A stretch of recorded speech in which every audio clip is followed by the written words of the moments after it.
Oke,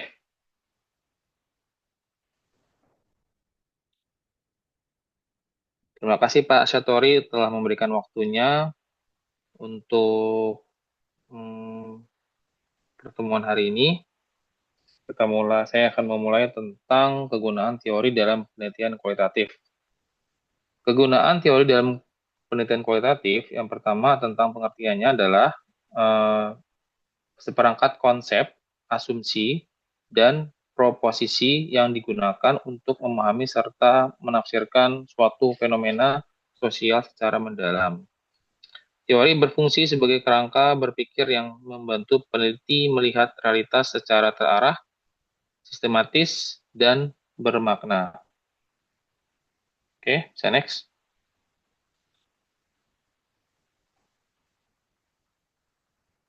Menurut Lexi J. Moleong, penelitian kualitatif bertujuan memahami fenomena yang dialami subjek penelitian secara holistik melalui deskripsi dalam bentuk kata-kata.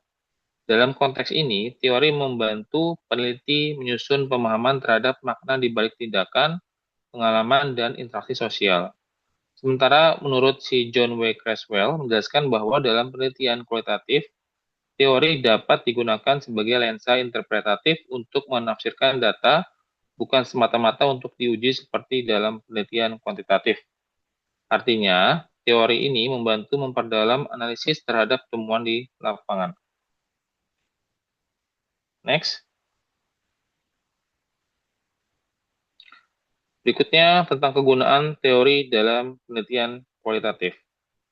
Yang pertama, sebagai landasan konseptual, di mana membantu seorang peneliti memahami konsep-konsep utama yang berkaitan dengan fenomena yang diteliti sehingga penelitian tidak berjalan secara bebas tanpa fokus yang jelas.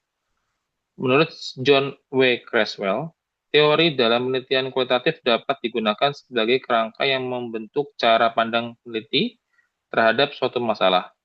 Kerangka ini membantu peneliti menentukan aspek mana yang penting untuk dikaji dan bagaimana memahami realitas sosial yang diteliti. Sebagai landasan konseptual, teori ini memiliki beberapa fungsi yang sangat penting.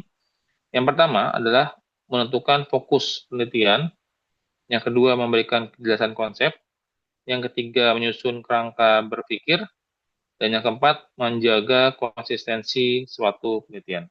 Next. Berikutnya, kegunaan yang kedua adalah sebagai atau untuk membantu merumuskan masalah penelitian. Di mana dalam penelitian ini, teori berperan penting dalam membantu peneliti merumuskan masalah penelitian secara jelas dan terarah. Masalah penelitian tidak muncul begitu saja, tapi lahir dari adanya kesenjangan antara realitas di lapangan dengan konsep atau pemikiran yang terdapat dalam teori. Menurut Lexi Jemoyong, penelitian kualitatif berangkat dari fenomena yang terjadi di lingkungan sosial, kemudian dipahami secara mendalam agar fenomena tersebut dapat dirumuskan menjadi masalah ilmiah. Peneliti membutuhkan teori sebagai pijakan berpikir. Ada 4. Yang pertama adalah membantu mengidentifikasi kesenjangan. Yang kedua, memperjelas arah pertanyaan penelitian. Yang ketiga, menentukan batasan masalah. Dan keempat adalah menjaga konsistensi antara judul, rumusan, masalah, dan tujuan penelitian. Next. Kegunaan yang ketiga adalah sebagai panduan dalam pengumpulan data. Teori ini berfungsi sebagai panduan dalam proses pengumpulan data agar kegiatan di lapangan tetap terarah dan relevan dengan tujuan penelitian. Meskipun penelitian kualitatif bersifat fleksibel, pengumpulan data tetap memerlukan acuan agar informasi yang diperoleh sesuai dengan fokus kajian. Menurut Creswell, teori dalam penelitian kualitatif dapat digunakan sebagai kerangka yang membimbing seorang peneliti dalam menentukan apa yang perlu diamati, siapa yang diwawancarai, dan pertanyaan apa yang perlu diajukan.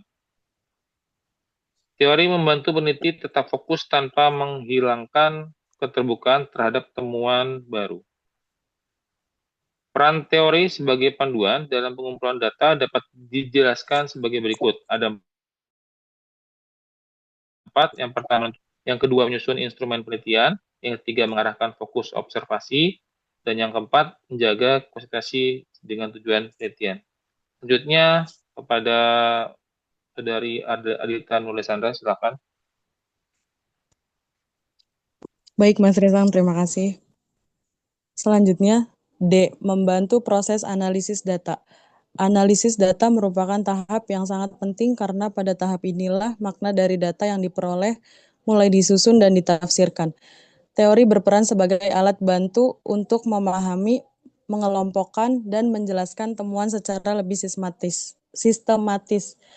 Menurut Matthew B. Miles dan Michelle Huberman, analisis data kualitatif meliputi proses reduksi data, penyajian data, dan penarikan kesimpulan.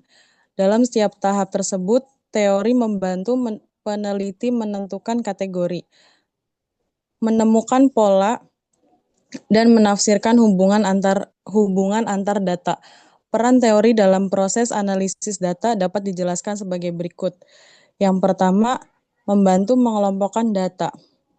Kategorisasi. Data hasil wawancara atau observasi biasanya sangat banyak dan beragam.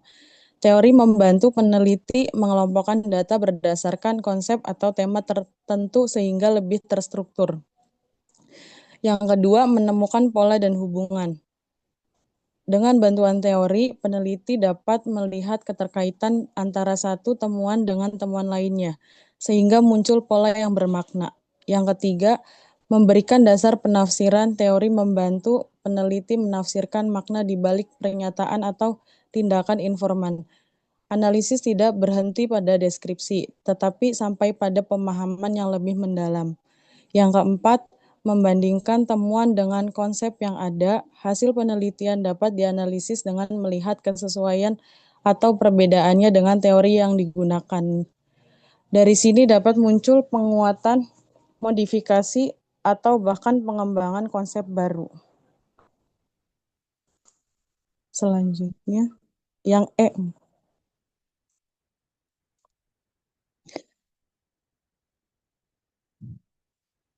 Yang E membantu menjelaskan temuan penelitian.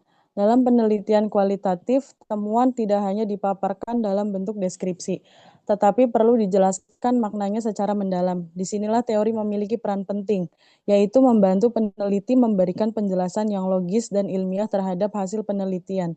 Menurut John W. Criswell, teori dalam penelitian kualitatif berfungsi sebagai lensa interpretatif untuk memahami makna dari temuan di lapangan. Artinya, teori membantu peneliti menjawab pertanyaan mengapa fenomena itu terjadi dan bagaimana prosesnya berlangsung. Adapun kegunaan teori dalam menjelaskan temuan penelitian antara lain. 1. Memberikan kerangka penafsiran. Teori membantu peneliti menjelaskan hasil penelitian berdasarkan konsep yang telah ada, sehingga penjelasan tidak bersifat subjektif semata. Yang kedua, menghubungkan data dengan konsep ilmiah. Temuan di lapangan dikaitkan dengan teori yang relevan, sehingga hasil penelitian memiliki dasar akademik yang jelas. 3. Membandingkan temuan dengan penelitian sebelumnya. Dengan teori ini, peneliti dapat melihat apakah hasil penelitian mendukung, memperluas, atau bahkan berbeda dari konsep yang sudah ada. Yang keempat, memperdalam makna hasil penelitian. Teori ini membantu peneliti menggali makna yang lebih dalam dari sekadar fakta yang tampak di permukaan. Lanjut, Mbak. F. Sebagai dasar pengembangan teori baru. Salah satu keunggulan penelitian kualitatif adalah kemampuannya melahirkan pemahaman baru yang bersumber langsung dari realitas lapangan. Di dalam hal ini, teori tidak hanya digunakan untuk menjelaskan fenomena, tetapi juga dapat dikembangkan atau bahkan dibangun dari hasil penelitian itu sendiri. Menurut Barney G. Glaser dan Anselm L. Strauss, melalui pendekatan grounded teori dapat disusun secara sistematis berdasarkan data yang dikumpulkan dan dianalisis secara bertahap. Artinya, teori tidak sepenuhnya ditentukan di awal, melainkan tumbuh dari proses interaksi peneliti dengan data di lapangan. Peran teori sebagai dasar pengembangan teori baru dapat dijelaskan sebagai berikut. 1. menghasilkan konsep baru dari data. Peneliti menemukan pola, kategori, dan hubungan antar konsep yang sebelumnya belum dirumuskan secara jelas dalam teori yang ada. 2. Memodifikasi teori yang sudah ada. Jika hasil penelitian menunjukkan perbedaan dengan teori sebelumnya, peneliti dapat memberikan penyesuaian atau pengembangan konsep agar lebih relevan dengan konteks tertentu. Yang ketiga, menyusun model atau kerangka baru. Berdasarkan temuan lapangan, peneliti dapat menyusun model konseptual dan yang menjelaskan proses atau hubungan antar variabel secara lebih kontekstual. Yang keempat, memberikan kontribusi ilmiah. Pengembangan teori baru menjadi salah satu kontribusi penting penelitian kualitatif terhadap perkembangan ilmu pengetahuan khususnya dalam bidang sosial dan pendidikan. Lanjut, Mbak. Ketiga, posisi teori dalam penelitian kualitatif. Dalam penelitian kualitatif, posisi teori bersifat fleksibel dan tidak selalu ditempatkan secara kaku di awal penelitian. Berbeda dengan penelitian kuantitatif yang umumnya menjadikan teori sebagai dasar untuk diuji. Penelitian kualitatif dapat menempatkan teori pada berbagai tahap sesuai dengan pendekatan yang digunakan. Menurut John Criswell, teori dalam penelitian kualitatif dapat berperan sebagai kerangka awal, sebagai alat interpretasi, maupun sebagai hasil akhir dari proses penelitian. Fleksibilitas inilah yang menjadi ciri khas penelitian kualitatif. Secara umum, posisi teori dalam penelitian kualitatif dapat dijelaskan sebagai berikut. A. Teori di awal penelitian. Menurut John Criswell, penggunaan teori di awal penelitian bertujuan untuk memberikan arah dan batasan terhadap fokus kajian. Teori membantu peneliti menentukan sudut pandang yang digunakan dalam melihat suatu fenomena. Adapun fungsi teori di awal penelitian meliputi yang A, menyusun latar belakang masalah. Teori digunakan untuk menjelaskan pentingnya topik yang diteliti dan menunjukkan adanya kesenjangan antara konsep ideal dengan kenyataan di lapangan. Yang B, merumuskan masalah dan tujuan penelitian. Dengan dasar teori, peneliti dapat menyusun rumusan masalah yang lebih tajam dan relevan dengan bidang keilmuan yang dikaji. Yang C, menyusun kerangka konseptual. Teori ini membantu membangun hubungan antar konsep yang akan diteliti sehingga penelitian memiliki struktur yang jelas. Yang terakhir, menentukan fokus dan batasan penelitian. Teori ini membantu mempersempit ruang lingkup penelitian agar tidak terlalu luas dan tetap mendalam. Lanjut, Mbak. Yang B, teori di tengah proses penelitian. Menurut Matthew B. Miles dan Michelle Huberman, analisis data dalam penelitian kualitatif dilakukan secara interaktif dan berlangsung terus-menerus sejak awal pengumpulan data.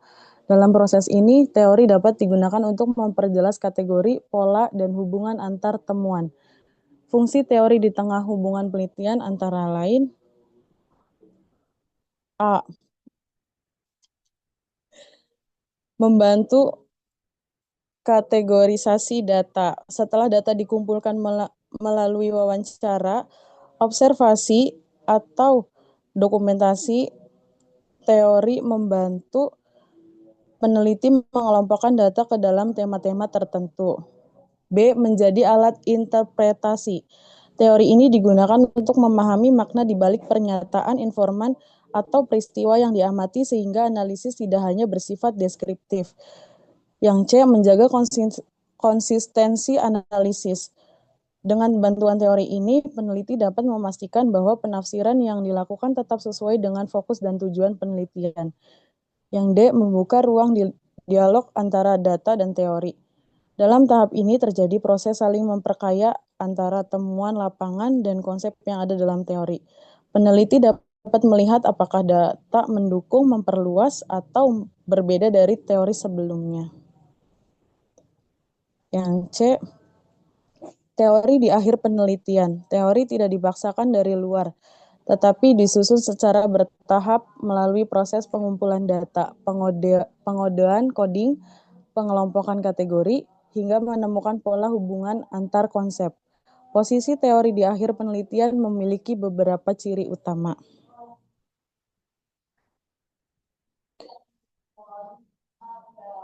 Yang pertama, berangkat dari data lapangan. Konsep dan kategori muncul dari hasil observasi, wawancara, dan dokumentasi yang dianalisis secara sistematis. B. Bersifat induktif. Peneliti menarik kesimpulan umum berdasarkan temuan khusus yang ditemukan selama penelitian. C. Menghasilkan model atau konsep baru. Hasil akhir penelitian dapat berupa model konseptual atau rumusan teori yang menjelaskan fenomena yang diteliti secara lebih kontekstual. Yang C. Menghasilkan model atau konsep baru. Yang D. Memberikan kontribusi ilmiah. Teori yang lahir dari penelitian kualitatif dapat memperkaya khazanah keilmuan, terutama dalam bidang sosial dan pendidikan. Sudah, Mbak. Dikembalikan lagi ke moderator, Mas Risang. Oke, terima kasih Mbak Adelita. Untuk berikutnya sesi pertanyaan, ada yang mau bertanya?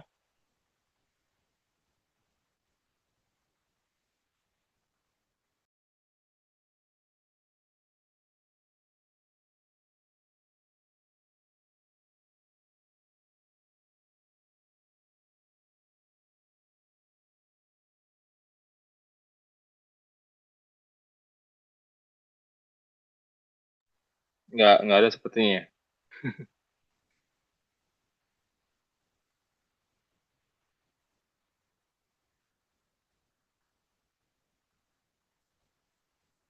Oke, kalau nggak ada, mungkin saya kembalikan ke Pak dosen. Terima kasih. Nah, silakan Pak dosen.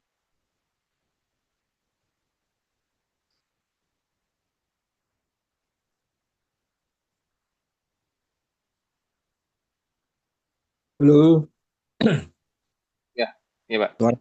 terdengar suara saya? Terdengar, Pak. Dengar Pak, dengar Pak. Oke, beneran ini nggak ada yang tanya ini. Kenapa ya? Sudah paham atau Belum terakhir mungkin. tidak paham atau bingung atau sudah jelas semua? Kalau udah jelas semua syukur kan. Khawatirnya karena bingung nih. Beneran nggak ada yang ingin didiskusikan? Kalau gitu saya yang tanya nih. Kalau di kuantitatif sudah sampai pembahasan tentang teori kah? Penggunaan teori atau fungsi teori dalam penelitian kuantitatif? Sudah sampai situ? Pak, Iya, kuantitatif belum, Pak. Belum Mungkin sampai teori teori. bisa. belum Pak. Belum. Jadi Anda belum punya bayangan pembandingan ya antara fungsi teori dalam kuanti sama kuali ya. Iya, Pak. Tapi nanti ada ya pembahasannya ya dalam kuantitatif ya. Ada, Pak. Masih berapa pertemuan lagi dari sekarang? Malam ini pertemuan. Ini pertemuan keempat, berarti 3 lagi, Pak. Hah? 3 pertemuan ke depan? Iya, betul. Pertemuan ke-8 apa ya? UTS itu ya? Sesuai RPS sih. Oh setelah UTS. Apa aja, Pak? Yang Yang fungsi teori dalam kuantitatif itu pertemuan keberapa? sebentar, Pak, dilihat ininya, Pak. Apakah sudah ada pembahasan, diskusi, Anda sudah punya bayangan kalau dalam kuantitatif teori itu berfungsi gimana gitu kan? Biar nanti ketika dibandingkan atau ketika kita bahas yang kualitatif akan make sense gitu ya. Oh, itu bedanya. Oh, jadi kalau atau samanya di sini, bedanya di sini kan lebih enak tuh. Kalau memang belum ya biar saya ulas sedikit. Kalau sudah, saya minta penjelasan teman-teman yang teman-teman pahami kalau dalam kuantitatif itu teori dia posisi dan fungsinya bagaimana. Sebelum dibahas nih ada yang mau nanya Pak. Oh, boleh. Iya, tadi belum kepikir ya. Nah, sekarang silakan kalau mau ditanya dulu, diskusi dulu dari yang tadi disampaikan oleh presentator ya. Silakan. Eh, ini saya ada kepikiran Pak, kan ada teori ya, teori dan fakta. Kira-kira apa nih perbedaan yang sederhana antara teori dan fakta gitu Pak? Mungkin ke kelompok dulu Pak ya, ke kelompok yang berdiskusi dulu. Ya, ya, silakan komentari sama presentator dulu ya. Boleh yang lain juga, makanya tadi saya tawarkan diskusi dulu biar lebih matang gitu ya. Nanti biar saya lengkapi gitu, biar saya arahkan. Saya pengen pengen tahu pemahaman teman-teman sendiri misalnya. Bagus tadi pertanyaannya, bedanya teori dengan fakta itu apa kan? Dan seterusnya. Monggo, silakan diskusi dulu ya. Oke, terima kasih Pak Dadan ya. Pertanyaannya saya akan menjawab teori dan fakta. Teori itu adalah suatu penjelasan atau gagasan atau ide yang disusun untuk menerangkan suatu fakta atau fenomena. Jadi dia didasarkan oleh hasil penelitian, pemikiran ilmiah, dan pengamatan atau observasi terhadap fakta. Misalnya teori belajar, teori motivasi. Sedangkan fakta itu adalah sesuatu yang benar-benar terjadi dan dapat dibuktikan kebenarannya. Misalnya, apa itu? Misalnya Indonesia, contohnya Indonesia merdeka tahun 17 Agustus 45, misalnya gitu. Terus ada juga yang lain-lain, misalnya adanya pelangi dan seterusnya, atau ada air mendidih pada suhu 100 derajat, perhatikan normal. Itu seperti itu. Jadi saya kalau fakta itu dari data ya, dari kejadian yang nyata dan hasil pengamatan. Nah, hasil pengamatan ini uh, beda dengan teori, sama-sama ada hasil pengamatan, tapi kalau teori itu pengamatan terhadap faktanya, gitu, gitu Pak. Jadi pertanyaannya misalnya ditanyakan mana sih yang lebih dulu, misalnya teori atau fakta, misalnya gitu kan. Nah, itu dilihat dari kesimpulannya adalah teori. Kalau teori adalah penjelasan ilmiahnya untuk menerangkan sebuah fakta, sedangkan fakta adalah nyatanya yang benar-benar terjadi. Gitu Pak Dadan.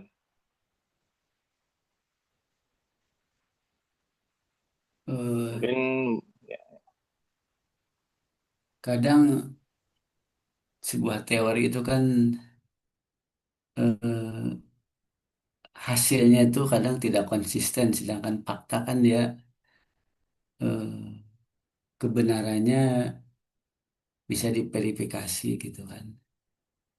Nah ini gimana nih kalau misalkan ada teori yang kebenarannya itu tidak konsisten gitu. Kadang teori ini bisa benar, kadang teori itu bisa juga salah gitu.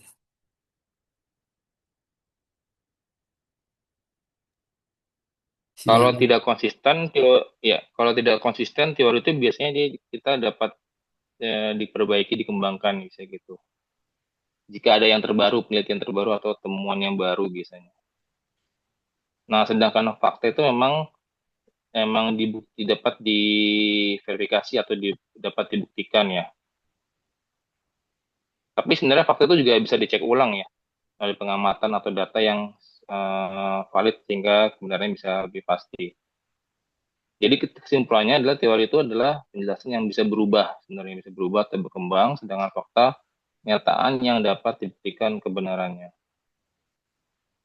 Jadi misalnya ada teori yang tidak konsisten, misalnya emang benar-benar tidak selalu konsisten, emang teori seperti itu. Makanya kita ada namanya pengembangan atau perbaikan di dalam teori itu. Sedangkan fakta biasanya pasti ada dibuktikan dengan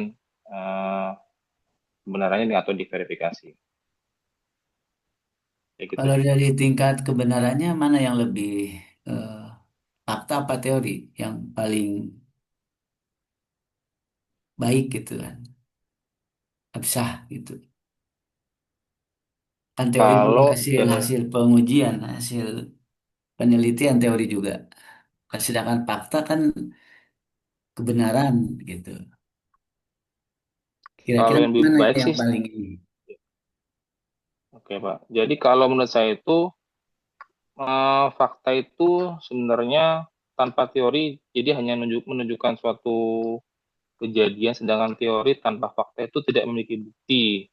Jadi dalam arti ini adalah keduanya harus digunakan secara bersama sih. Misalnya kalau fakta ini kayak gini, misalnya ada banyaknya suatu siswa atau mahasiswa yang nilai tinggi gitu ya.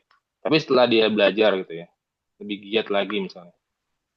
Nah, kalau teorinya menjelaskan mengapa sih belajar gitu loh, yang lebih giat atau lebih intens gitu. Gitu. Jadi sebenarnya fakta tanpa teori hanya menunjukkan suatu kejadian, sedangkan teori tanpa fakta tidak memiliki bukti. Jadi sebenarnya sama-sama yang lebih baik mana? Kalau menurut saya sih ya dua itu sama saling digunakan bersama sih.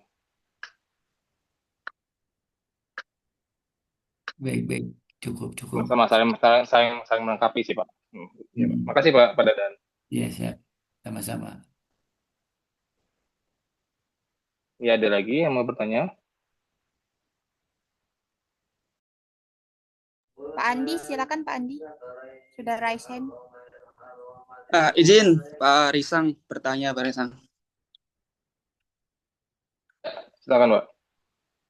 Jadi meneruskan dari yang tadi dipertanyakan sama Pak Dadan nih.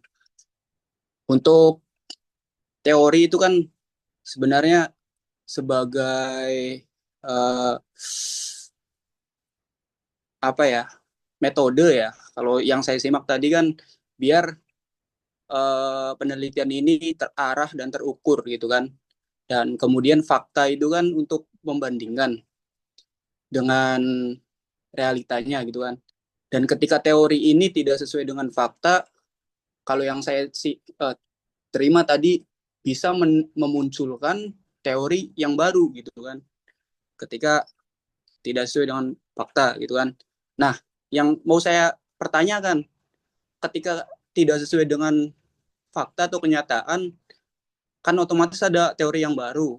Nah, bagaimana itu mengaplikasikan teori yang baru itu ataupun dalam artian mempatenkan gitu kan. Kalau teori yang lama kan mungkin udah dikenal lah, kita bisa cari teori-teorinya misalkan kayak teori Darwin, teori teori banyak lah kan. Nah, ketika kita menemukan dari penelitian kita tidak sesuai dengan fakta gitu kan, kemudian kita menentukan oh ini ada teori baru nih gitu kan. Nah, gimana tuh apa mempatenkannya itu? Terima kasih, Pak.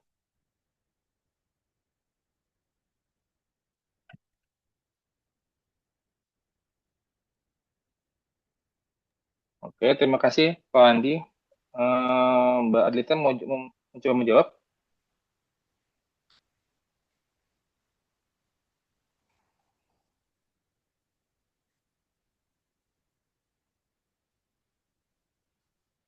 Jadi bagaimana ketika tidak sesuai maka akan muncul teori baru. Bagaimana cara mengaplikasikannya ya?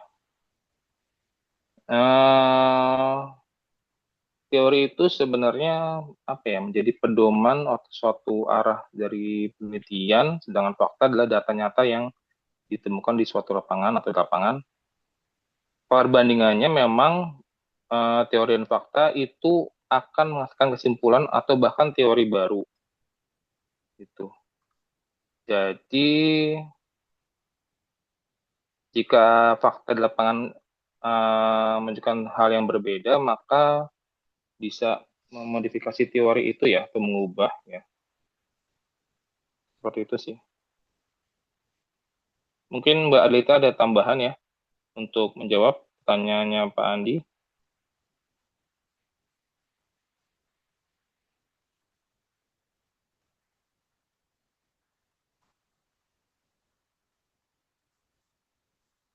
Halo?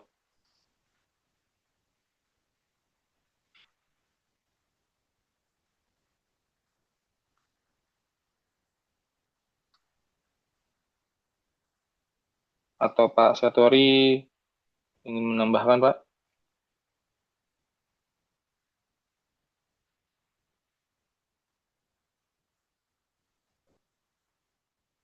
Assalamualaikum. Waalaikumsalam, Pak Husni. Ya, izin Pak Risang. Monggo, Pak. Monggo, Pak. Iya, anu aja. Tertarik pertanyaan Pak Dadan tuh. Pertanyaannya ya bagus sekali. Saya juga nggak kepikiran. Jadi kalau jadi kalau yang sepemahaman atau yang saya tangkap, eh, fakta dalam penelitian kualitatif itu kan dia merujuk realitas empiris, maksudnya yang ditemukan di lapangan kan. Jadi fakta yang berasal dari pengamatan langsung, wawancara, observasi ya. Jadi pokoknya interaksi langsung lah. Nah, fakta itu kan konkret ya, karena dia berhubungan dengan kejadian atau sebuah fenomena yang betul-betul terjadi, konteksnya jelas. Jadi kalau dalam penelitian kualitatif itu eh, faktanya munculnya kan banyak tuh. Biasa bisa dalam bentuk perilaku atau makna yang. Nah, kan masyarakat ini kan memang dia sangat sangat apa cair kan. Perubahan-perubahan perilaku sosial itu kan cepat, apalagi dipengaruhi dengan kemajuan teknologi ini. Peradaban cepat berubah. Sehingga teori-teori itu yang disampaikan Pak Andi itu memang akibatnya teori-teori lama itu seperti apa? Seperti ketinggalan, tidak bisa menjelaskan fenomena baru. Teori itu kan kerangka konseptual ya, maksudnya dia penjelasan ilmiah yang digunakan untuk memahami atau menafsirkan fakta fenomena sebetulnya itu teori. Jadi dengan kata lain, fakta itu kayak bahan mentah dari sebuah realitas. Sedangkan teori itu adalah alat untuk membaca dan menjelaskan realitas itu. Jadi kalau realitasnya bergerak cepat, teori itu bisa ketinggalan. eh Fakta dan teori itu dalam kualitatif itu kan, jadi karena dia fenomena, dia bersifat dinamis pasti. Dia apa namanya penelitian apa namanya tuh eh apa namanya itu teori itu seperti tertinggal. Jadi kalau secara sederhana itu perbedaan fakta dan teori itu kan dalam penelitian kualitatif itu bisa seperti ini. Fakta itu realitas empiris melalui teknik-teknik penelitian yang sudah baku, observasi, wawancara. Nah, teori itu konsep atau kerangka yang digunakan untuk menjelaskan. Jadi ada fenomenanya dulu, baru ada teori, kemudian karena teori itu yang akan menjelaskan fenomena. Jadi kalau suatu fenomena yang sebelumnya dapat dijelaskan oleh sebuah teori, kemudian perkembangan realitasnya tidak lagi dapat dijelaskan oleh teori tersebut, itu merupakan wajar sebetulnya karena fenomena biasanya selalu berkembang. Eh, jadi kita tidak artinya tidak langsung menolak teori lama, tapi kita mencoba memaknai ulang terhadap data. Jadi apakah fenomena baru itu merupakan variasi dari teori lama atau justru menunjukkan adanya perubahan struktur sosial yang beda, yang mendasar. Jadi dengan kita bisa lihat simpangan-simpangan dari teori lama dan teori apa dengan fenomena baru ini. Seperti itu Pak Risang, urun rembuknya. Makasih. Ya, izin ikut ini, Bapak. Halo.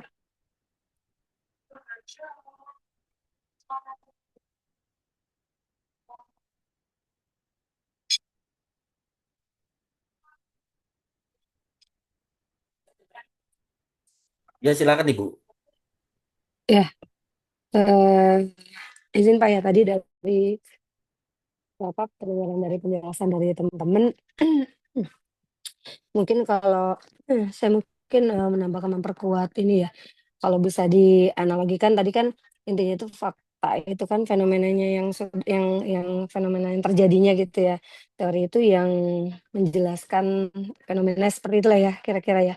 Mungkin eh, bisa dianalogikan kalau misalnya fakta itu kalau dari apa masalah makanan nih, makanan fakta itu adalah makanannya tuh misalnya taruhlah rendang gitu ya. Nah, teorinya itu kan berarti di situ ada resepnya, ada langkah-langkahnya ya, ada bahannya, ada caranya. Nah, itu yang berkembang kan. Mungkin dulu zaman dulu langkah-langkahnya tuh bisa saja dengan cara seperti apa memasak di kayu bla bla bla gitu. Seiring zaman kan teorinya berkembang ya sekarang mungkin masaknya pakai presto gitu kan dari mungkin dari pakai kuali sekian jam sekarang pakai presto cuma sekian menit bla bla bla seperti itu ya.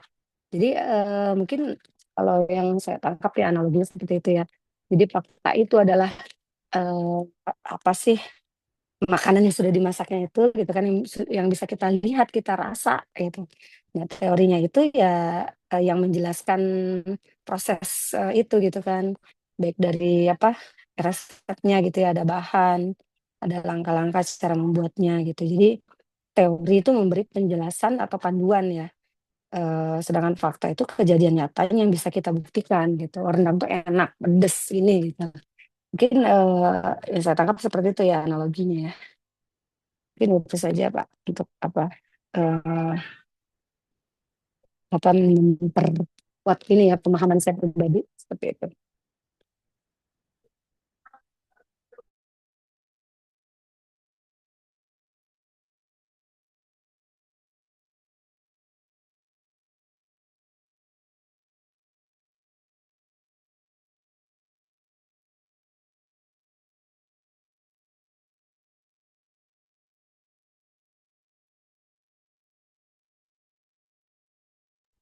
Ya terima kasih cukup Pak eh, moderator tadi ya. Boleh sepakat, boleh tidak. Itu untuk ini saja sih memperkuat pemahaman saya terhadap apa yang sudah disampaikan teman-teman.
Halo, kok sepi? Giliran Pak Sudah, dosen ini. sudah diskusinya. Kemarin kayaknya asik perdebatannya. Oke, jadi apa yang masih tersisa dari kebingungan tentang teori ini?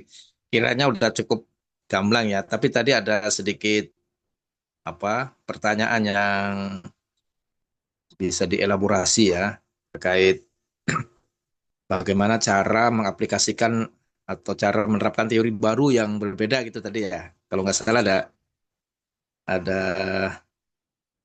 apa namanya ada pertanyaan itu ya. Tapi saya tadi agak keluar, agak kurang mendengar tadi jawabannya, diskusinya. Boleh sedikit diulang nggak tadi? Sorry. Iya, Pak. Ya. Tadi saya yang bertanya, misalkan eh, dalam penelitian itu kan kita ada teori gitu kan yang dipakai. Kalau kata Pak Gusti tadi kan teori itu kan sebagai alatnya gitu kan. Biar penelitian kita itu terukur kan, terarah. Kalau dari yang saya simak tadi kan seperti itu. Nah, kemudian melanjutkan dari pertanyaan dari Pak Dadan itu kan ketika tadi kan dia bertanya masalah teori dan fakta. Nah, ketika kita penelitian ternyata dengan teori yang kita pakai tidak sesuai dengan fakta, dan dari yang tadi saya simak juga di dalam penelitian ini bisa juga kita ketika tidak sesuai dengan fakta bisa juga memunculkan teori baru gitu kan. Nah, ketika kita dapat teori baru, bagaimana cara mengaplikasikannya ataupun kita mempatenkannya gitu, Pak.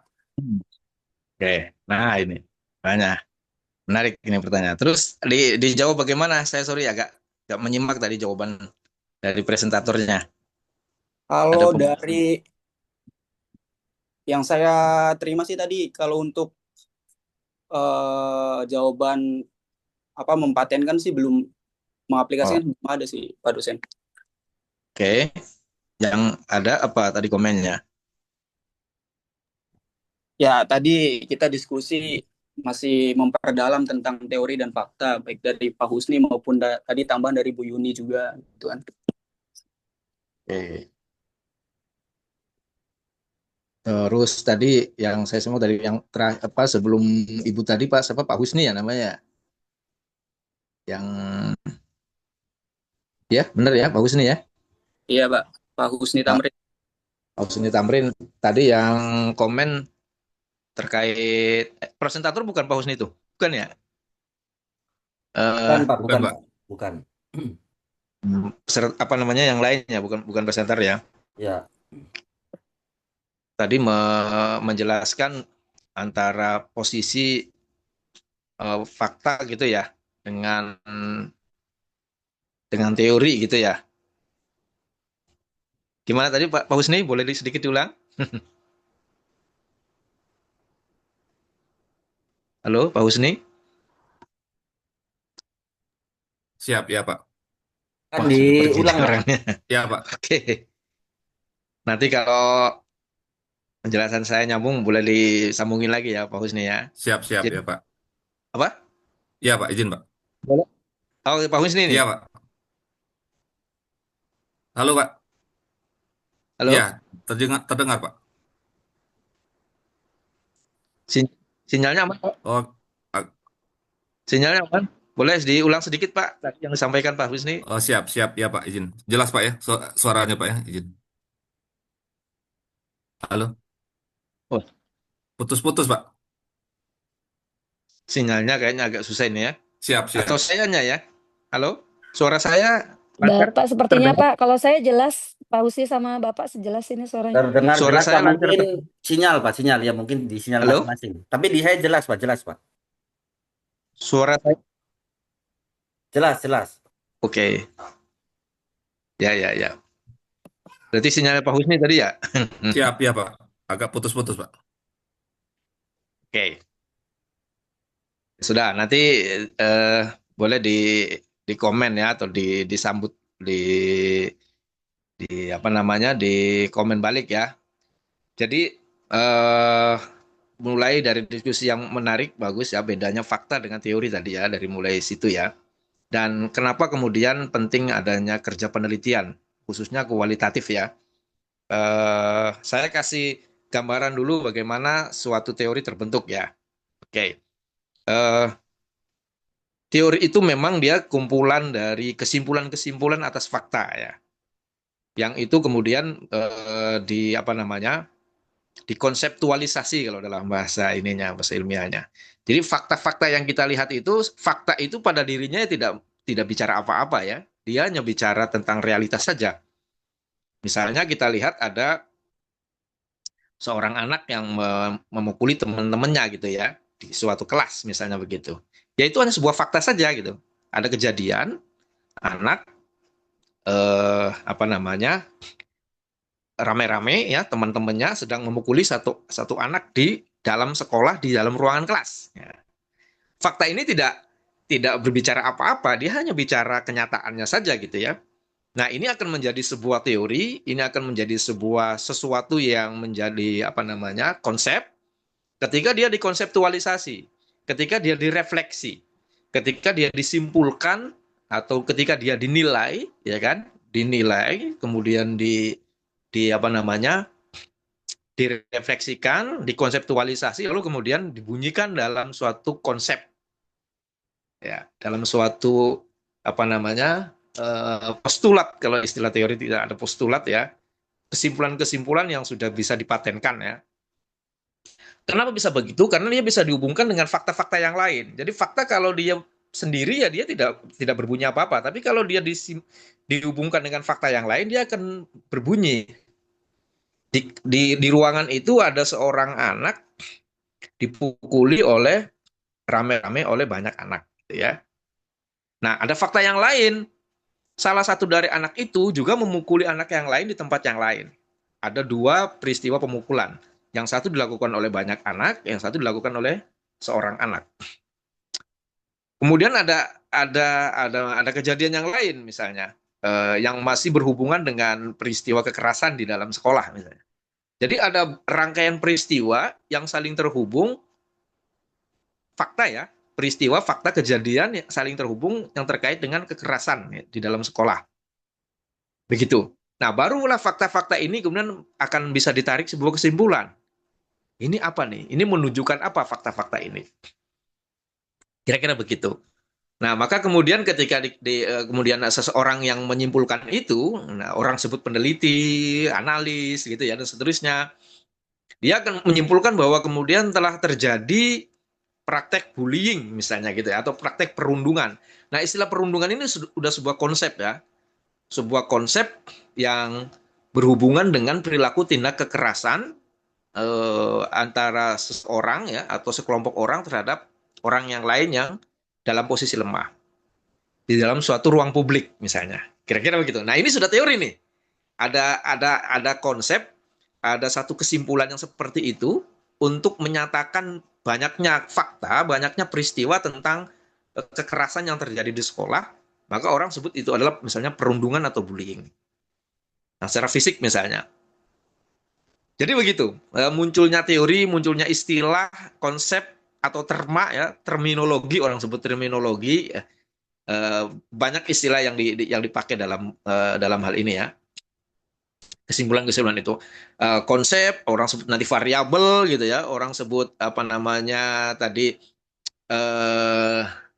konsep, variabel, kemudian ada juga istilah apa tadi saya sudah sebut ya.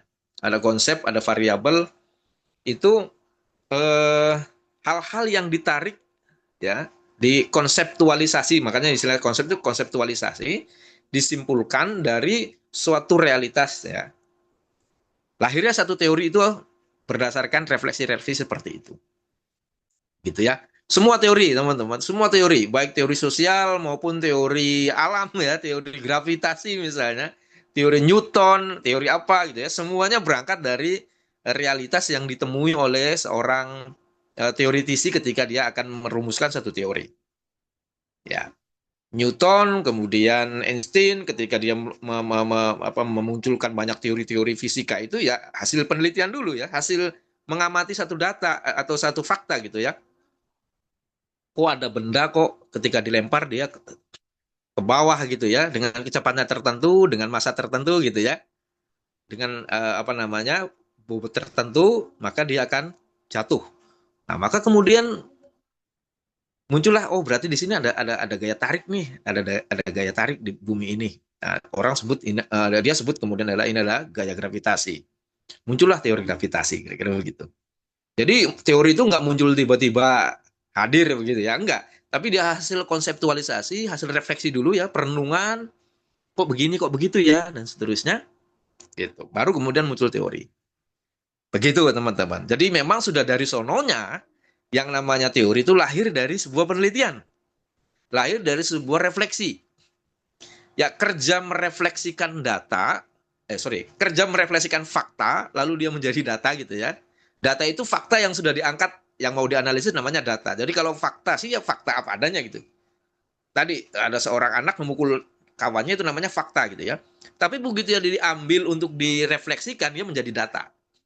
Ya, dia menjadi data, menjadi sesuatu yang satu konsep yang lain dari bukan fakta, tapi data itu sudah sesuatu yang bisa akan kemungkinan bisa benar bisa salah ketika dia kemudian disimpulkan, gitu ya. Tapi kalau fakta ya nggak ada kesimpulan yang benar ya fakta gitu ya. Ada anak memukul anak yang lain itu fakta gitu. Tapi bahwa itu kemudian menandakan konsep yang lain yang orang nanti sebut sebagai perundungan, nah itu bisa diperdebatkan, makanya dari data. Yang bisa didebatkan itu data. Tapi kalau fakta enggak. Fakta itu ya apa yang dilihat gitu ya. Paling kalaupun didebatkannya sudut pandang orang melihatnya. Gitu. Jadi kalau fakta ya bicara apa adanya, tapi tidak bicara apa-apa dia. Hanya menyuguhkan apa adanya. Begitu jadi data, maka dia akan menjadi sesuatu yang bisa diperdebatkan. Karena dia akan dinilai atau dia akan disimpulkan oleh si penilai data atau si analisis datanya. Kan ada analisis data ya, bukan analisis fakta ya. Analisis data itu karena data inilah yang kemudian bisa difalsifikasi, bisa divalidasi. Jadi validasi itu bisa dicek kebenarannya. Kalau difalsifikasi bisa dipersalahkan. Jadi ada data yang tidak bisa dipersalahkan. Orang misalnya bawa data, nggak mau disalahin ya. Ini bukan data. Data itu udah dari sononya bisa dipersalahkan gitu ya. Bisa dicek kebenarannya dan bisa disalahkan kebenarannya. Jadi sudah dari sono, sudah dari sononya ya. Kerja penelitian itu ya sudah dari sananya. Memang dia memiliki satu potensi untuk disalahkan, untuk digugat gitu. Nggak ada hasil penelitian yang kebal gugatan gitu ya, kebal dipersalahkan itu nggak bisa. Itu melawan takdir ya, melawan kodratnya penelitian. Oke, sampai sini clear ya. Jadi bedanya fakta dengan data ya. Nah, lagi-lagi saya mau saya ingatkan, kenapa dia bisa dipersalahkan? Karena dia persepsi, karena dia penilaian si penelitinya. Yang setiap orang juga bisa memiliki perbedaan persepsi itu. Kalau data ya.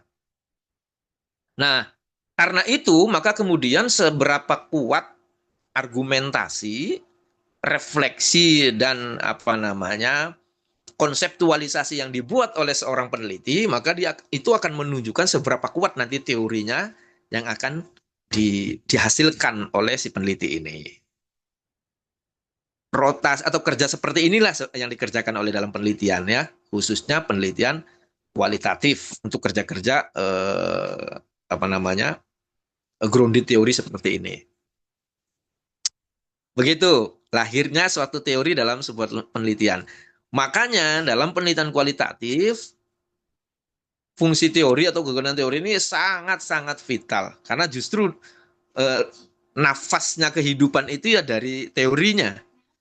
Dari bagaimana si peneliti memahami suatu fenomena atau suatu fakta ya.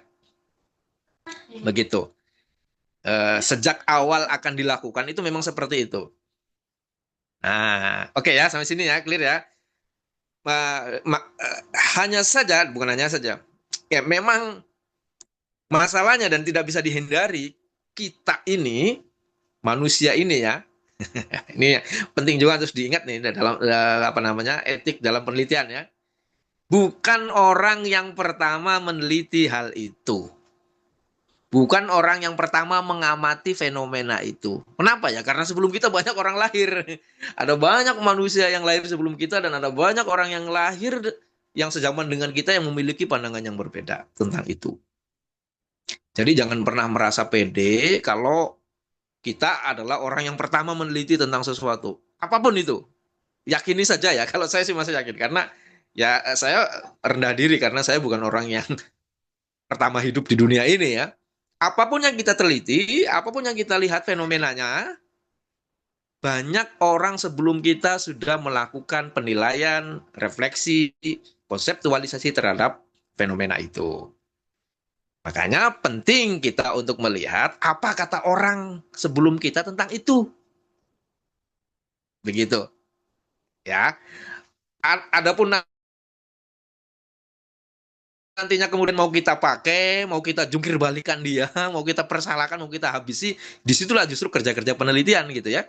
Disitulah pentingnya penelitian terutama kualitatif gitu. Gitu ya. Nah, sampai sini ini yang kedua, poin yang kedua ya. Jadi penelitian itu adalah kerja kita peneliti untuk kemudian menata ulang pemahaman tentang fenomena itu ya, yang nantinya perspektifnya kita berdasarkan yang kita lihat. Termasuk yang kita lihat adalah kata orang sebelum kita tentang itu. Nah, jadi teori yang dari orang lain itu sebenarnya kata orang tentang fenomena itu ya sebelum kita. Contoh, kita mau melihat tadi yang sudah dicontohkan banyak ya tentang prestasi siswa misalnya. Nah, ini rata-rata kan banyak kan guru nih di kelas ini. Misalnya ya, atau contoh yang lain nanti bisa diambil contohnya. Kita pengen tahu bagaimana tingkat prestasi siswa ya, hubungannya dengan kinerja guru misalnya. Tanpa kita harus macam-macam, mungkin karena saking banyaknya kita sudah mendengar, dengan begitu mudah kita akan mengatakan siswa yang berprestasi itu pasti dipengaruhi karena kinerja guru yang baik gitu ya. Kira-kira begitu. Kira-kira begitu. Maka lalu kita pengen tahu gitu ya. Di satu sekolah bagaimana tingkat prestasi siswanya? Oke, satu. Lalu bagaimana kinerja gurunya? Relate enggak ya antara prestasi siswa dengan kinerja guru? Kira-kira begitu. Itu yang mau kita lihat, gampangannya begitu ya. Kita pengen tahu tentang itu gitu. Ya. Lalu kita lihat fenomenanya kan? Nanti ya setiap penelitian kita lihat fenomenanya, kita lihat siswanya di sekolah itu bagaimana prestasinya. Nanti prestasi juga akan macam-macam, ada dalam bidang akademik, ada non akademik gitu ya. Non akademik juga nanti macam-macam, ada yang seni, ada yang budaya, ada yang olahraga dan seterusnya. Oke. Nah, tadi kegunaan teori dalam penelitian ini ya, sebelum kita kemudian mengecek, melihat di sekolah itu, kita cek dulu orang-orang sebelum kita melihat dua hal tadi antara prestasi dengan kinerja guru itu kayak mana gitu kalau bahasa orang Acehnya, kayak mana ya. Kayak mana orang-orang sebelum kita itu melihat dua hal tadi itu. Nah, begitu kita ngomong kayak mana orang melihat itu sebenarnya kita sedang meninjau teori orang tentang itu gitu. Gitu enggak? Bisa berdasarkan riset dia sebelumnya. Ya bukan bisa, memang dari situ ya. Nanti diwujudkan dalam buku misalnya. Dia nulis buku. Ada yang menulis tulisan artikel saja, pendek. 30 halaman, 35 halaman. Kalau buku kan tebel ya. Atau tulisan yang lebih ringan lagi misalnya, dan seterusnya. Tulisan-tulisan ini adalah hasil riset dia. Yang tentunya isinya teori, karena hasil kesimpulan dia kan. Oke, teori adalah kesimpulan-kesimpulan seseorang terhadap satu fenomena. Oke, maka sebelum kita penelitian tentang itu, penting di awal kita mengetahui bagaimana atau kayak mana orang-orang sebelum kita membahas tentang itu. Di situ, sebelum ngapa-ngapain, sebelum kita ngapa-ngapain penelitian, teori itu sudah bekerja di situ. Teori itu sudah berguna di dalam penelitian kita, terutama kualitatif. Kuantitatif juga sama sebenarnya ya. Nanti persoalan pilihan metode saja. Nanti saya jelaskan di akhir. Bagaimana kemudian belok persimpangan arah antara kuanti dengan kualinya. Tapi kalau dalam poin ini sama, baik kuanti maupun kuali, kalau kita mau penelitian, prinsipnya itu. Kita mesti tahu dulu kayak mana orang-orang sebelum kita memandang fenomena yang mau kita teliti. Satu misalnya, prestasi siswa. Prestasi siswa ini apa sih kategorinya gitu ya.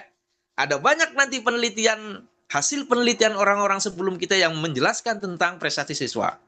Ada yang melihat aspek pedagogiknya, Pedagog itu terkait dengan akademik ya, pendidikan. Ada yang aspek sosialnya.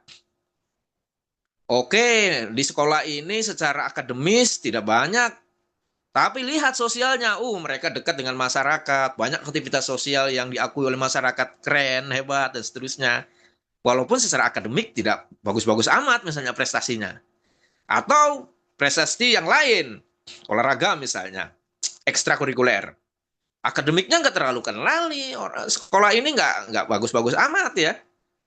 Tapi ekstrakurikulernya, juara karate nasional misalnya, berantem gitu. Atau futsal tingkat nasional dan seterusnya. Ada banyak perspektif orang melihat tentang prestasi siswa. Dibaca semua tuh sama kita. Dikaji sama kita aspek-aspek itu. Detail supaya kita paham. Nanti kita ketika melihat prestasi siswa yang mau kita lihat di sekolah itu, kita banyak di sini referensinya, tidak hanya satu sudut pandang saja gitu. Ada banyak. Karena ternyata sebelum kita ada banyak orang yang membahas tentang itu dengan banyak macam-macam persepsi. Ada banyak macam-macam perspektif gitu ya. Aspek ini, aspek ini, aspek ini, aspek ini, aspek ini, aspek. Itu semua kita lalap. Yang pastinya tadi yang sudah saya tegaskan berkali-kali, itu artinya kita sedang mengkaji teori orang sebelum kita tentang topik itu. Seorang Profesor A misalnya, berdasarkan penelitiannya, dia mengungkapkan bahwa prestasi siswa itu jenisnya ini, dan yang paling penting dalam prestasi siswa menurut dia adalah sosial. Menurut dia misalnya, berdasarkan penelitian dia. Karena prestasi sosial ini akan menentukan aspek yang lain. Kalau sosialnya bagus, maka dia perilakunya akan baik, bla bla bla, sehingga prestasi akan lebih menonjol karena sosial. Menurut satu profesor ini. Ada profesor yang lain menyatakan beda. Itu teori itu namanya, guys. Itu teori ya. Semuanya kita pelajari, ya. Semuanya kita pahami gitu untuk memahami fenomena prestasi siswa. Nah, tentu saja kemudian dari sekian banyak teori orang yang sebelum kita itu kayak mana menjelaskan tentang prestasi siswa, kita harus memilih dong mana yang menurut kita cocok sesuai dengan apa yang kita pikirkan. Ya suka-suka kita. Tentunya dengan argumentasi ya, tidak. Ini kayaknya paling cocok nih menurut saya. Misalnya spiritual ya. Ya enggak masalah, yang penting argumentatif ya. Mana yang mau Anda jadikan teman Anda untuk memahami ketika nanti di lapang.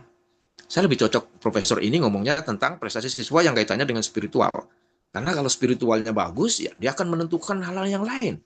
Kayaknya oke nih teori ini nih. Oke dah, saya mau coba pakai ini ah. Yang lain-lain, yang akademik yang lain itu tambahan aja. Yang paling penting menurut perspektifnya profesor ini. Gitu. Harus memilih, harus berpihak. Kita mau ngambil yang mana gitu ya. Untuk kemudian dijadikan teman dalam otak kita untuk kita melakukan mengecek terhadap data. Makanya tadi kegunaan penelitian itu, kegunaan teori itu ya untuk membantu kita untuk melihat data nantinya. Karena kita memahami setiap detail dari pembahasan itu seperti apa ya. Ketika kita sudah memahami semua, lalu kita memilih ini yang cocok, ya ini yang akan kita pakai untuk melihat nanti ketika di lapang. Gitu teman-teman. Jadi sebelum melakukan penelitian, sejak awal kita sudah menentukan topik penelitian, teori itu sudah bekerja. Ya, dia sudah ada hadir di dalam nafas penelitian kita. Begitu. Oke, teman-teman ya. Nah, lalu tadi saya bilang nanti berbeloknya antara kuanti dengan kuali seperti apa? Nah, kalau kemudian kualitatif, kajian-kajian teori ini sebelum kita akan riset sendiri ke lapang ini akan terus menjadi teman kita. Apakah nantinya kemudian ini harus benar-benar dikuasai kalau sudah dipilih misalnya satu teorinya profesor siapa gitu ya. Kita harus benar-benar menguasai bahwa dalam melihat prestasi siswa itu yang saya mau pakai adalah perspektifnya profesor ini. Saya mau cek, bener apa nggak di lapangnya kayak gitu ya. Kita cek, menurut profesor ini, misalnya, prestasi yang dianggap menonjol adalah A. karena aspeknya ini. Coba dicek di lapangan. Tanya, kumpulin data-data semuanya. Bener nggak? Nah, kalau kemudian ternyata ada banyak aspek yang bunyikan saja bahwa ternyata setelah di lapang ada banyak data yang ternyata sesuai atau yang sejalan dengan yang disampaikan oleh profesor ini. Jelaskan saja. Bla bla bla bla, bahwa ternyata aspek pedagogik itu penting pada aspek-aspek ini. Jelasin semua. Nah, kalau kemudian nyatanya pas di lapang ada banyak yang kita temukan tidak seperti yang dijelaskan profesor itu, ya sampaikan juga gitu. Hajar aja tuh pendapatnya profesor tadi itu, oh ternyata nggak benar.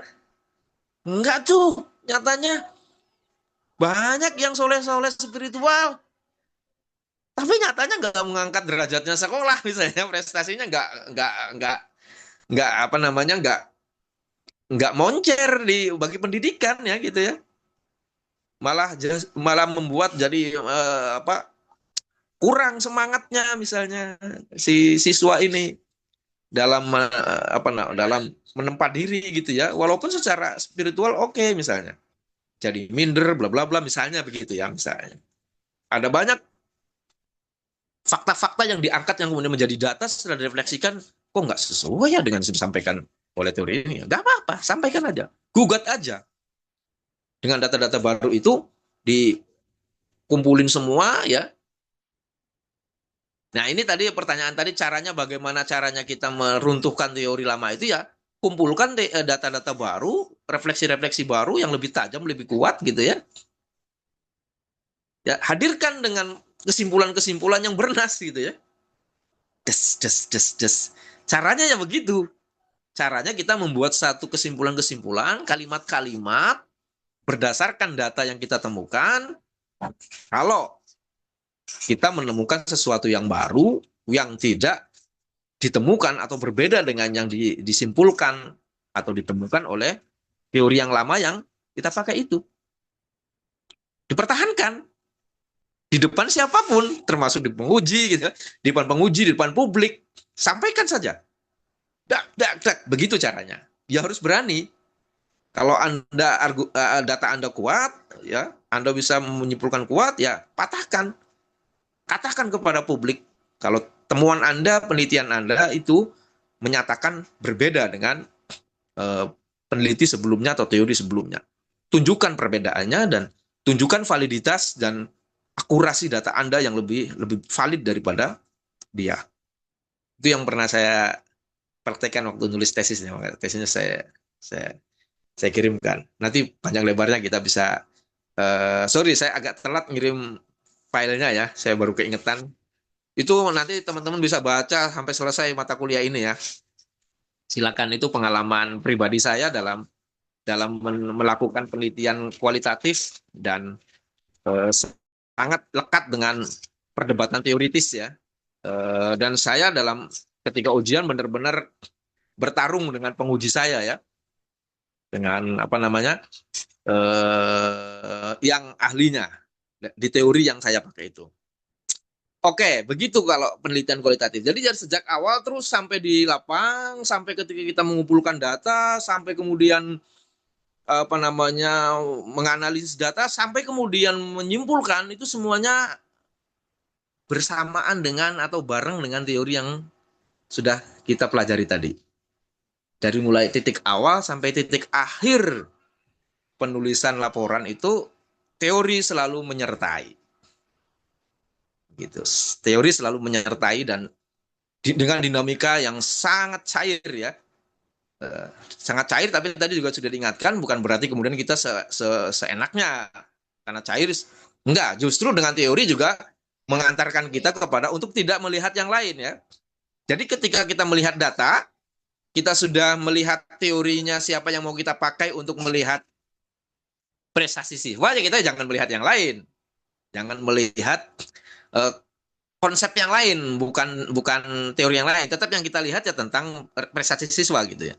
Misalnya pas di lapang, prestasi siswa ternyata ada urusannya dengan, katakanlah dengan hubungan antara siswa dengan pedagang bahkan misalnya ya.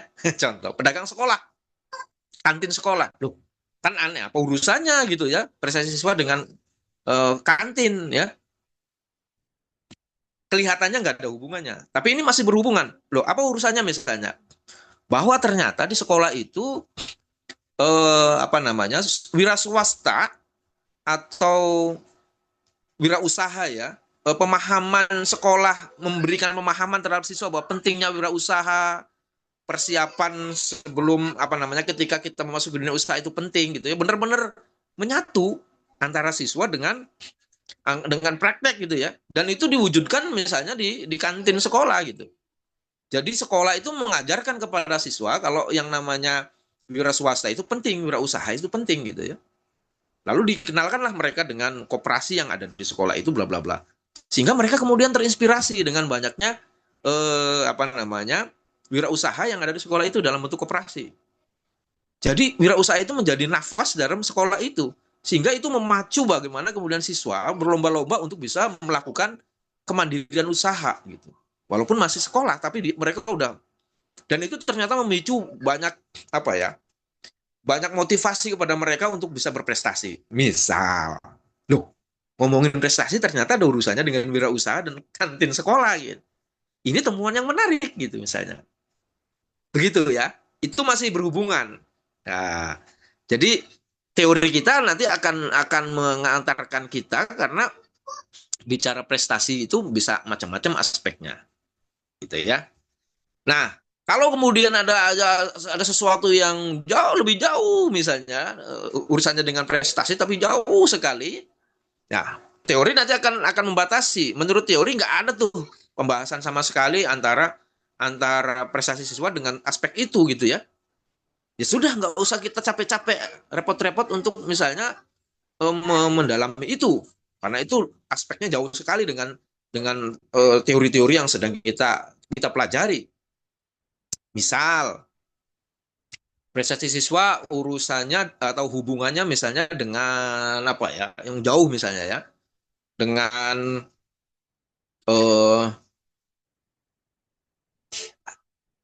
apa misalnya, dengan konflik, ya mungkin ada hubungannya tapi agak jauh, konflik antara sekolah itu dengan yayasan misalnya, karena sekolahnya swasta misalnya ya. Ada hubungannya tapi jauh, ya sudah. Ini karena jauh dalam aspek pembahasan saya, maka dia tidak menjadi concern. Kalau kita tahu batasannya, maka itu akan di stop ya. Misalnya di sekolah itu sedang ada konflik besar antara pengurus yayasan dengan pengurus sekolah. Karena ini sekolah swasta. Saya yakin kalau Anda ngajar di sekolah swasta pasti ketemu dengan yang begini-begini. Pengurus yayasan atau ketua yayasan pengennya bla bla bla bla gitu ya. Pengennya. Ternyata misalnya aparatus sekolah atau madrasah berbeda pandangan tuh. Jadilah konflik yang cukup seru di antara mereka gitu ya. Nah, apakah ini kemudian berdampak terhadap prestasi siswa gitu ya? Oke, berdampak tapi jauh ini dalam penelitian saya karena aspeknya terlalu luas, karena ini urusannya dengan otoritas yayasan gitu ya, urusannya dengan bla bla bla ya, terlalu jauh dan tidak terlalu berimbas signifikan terhadap perkembangan siswa misalnya. Ya sudah, kita batasi gitu. Kegunaan teori sebenarnya untuk memberikan boundaries ya, membuat satu lingkar studi kita bahwa kita ini hanya aspek ini. Karena itu di luar kajian teori kita. Lepasin gitu. Jadi nanti kita akan bisa memahami sendiri mana boundaries itu, wilayah-wilayah itu.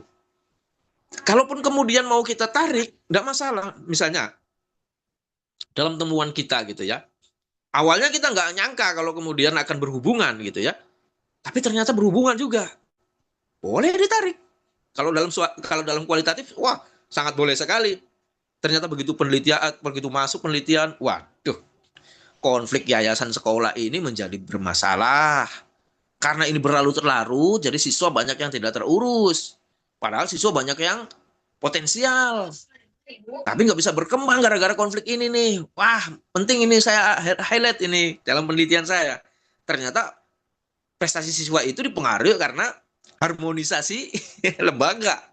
Harmoni kelembagaan, karena lembaganya tidak harmonis ya, konflik terus ya, siswanya jadi kurang terurus misalnya. Nah, jadi nggak ada urusannya dengan kinerja sekolah, guru, nggak ada urusannya dengan yang lain. Ternyata ini kalau di sekolah ini prestasi siswa ini sangat dipengaruhi oleh kondisivitas lembaga misalnya.